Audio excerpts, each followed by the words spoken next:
We completed two important tables given in your textbook, that is page number 50 and page number 52.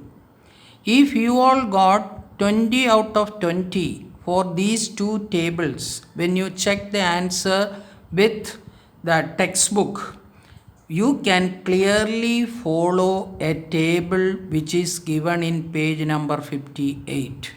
That means three tables are given in your textbook which are very useful for you to understand each element.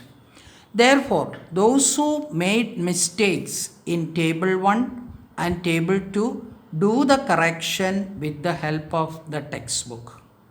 To understand the table given in page number 58, today an assignment is going to give you, so that once you complete that assignment we can do the page number 58 table. That means the assignment is that you have to draw a periodic table.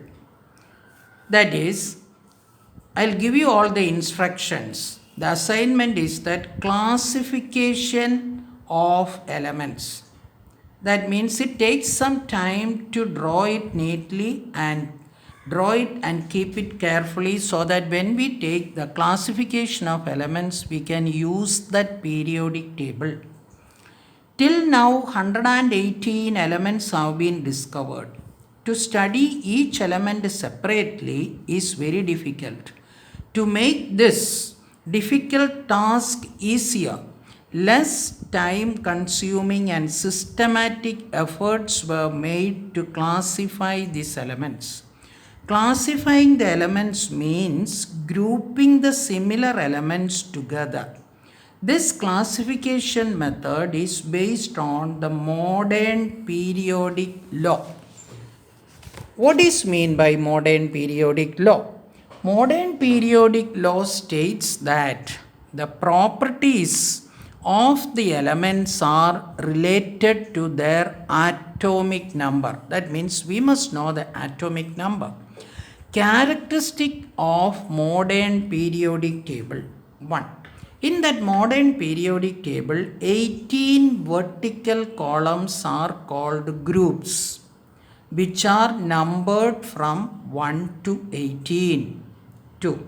7 horizontal rows are called periods, which are numbered from 1 to 7. 3. Elements present in the same group